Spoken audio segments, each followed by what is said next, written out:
working on a votive here. Something to put a candle in. Punching a bunch of holes. Kind of a therapeutic process, as it is. They kind of look like this later on after they've been glazed. And right now I have a one of those small battery kind of candles in there, but a real candle does make it look really, really nice.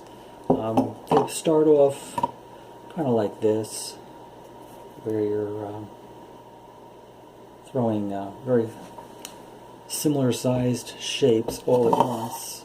I worked in brown yesterday and completed four of these, and the white clay I'm working on today, I've got another 2 or 3 that I'm doing.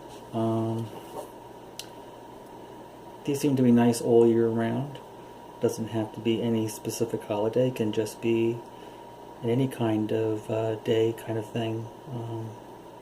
The actual punching of the holes isn't too hard, but you have to provide support behind to be sure that you're not going to cause stress cracks or a crack into a hole that's nearby. So spacing your holes out so they're not too close is also helpful.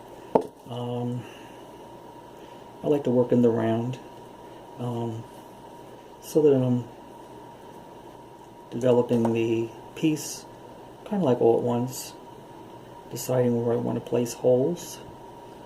And you can see here I'm just kind of turning my piece in there, my tool in there.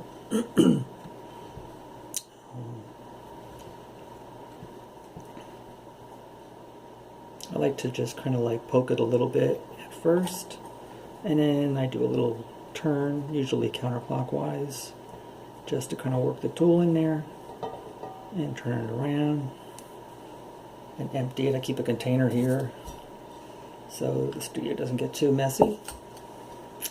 And working in 3 different size holes, I find that the really small punch makes holes that are just too small, and later on when you're glazing that can become a real nightmare because we know this piece is going to shrink tremendously, and these are sort of an idea of how big they actually will be. This one may be a little bit bigger, and so the smaller holes really are not a good idea. So I've been using a larger and a medium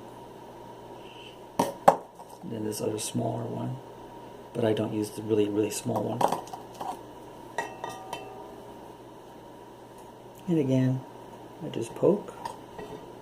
Here I'm turning clockwise, so I guess you can go either way. Then later on, using a little bit of water to get rid of the burrs, which is a really big problem for these because those sharp edges, as you know, will be very sharp once the piece is fired, once it's bisque fired. And so it's best to take care of that now. So going around and just smoothing out those edges on your circles. Later on I'm going to do the same thing on the inside, being careful to brush away any of the burrs that are loose at first, sometimes letting it dry a little bit. This is leather hard, but letting it dry just a little bit more, those burrs sometimes just shake off really easy. You can use a brush to free up some of that clay that's hanging on. But like I said, I like to go back with a little bit of water and just soften those edges so they're not so razor sharp next time. So that's it. And you kind of develop the piece as you go, and see how it works out. I did trim feet on each of these, a foot on each of these, and later of course I'll sign it.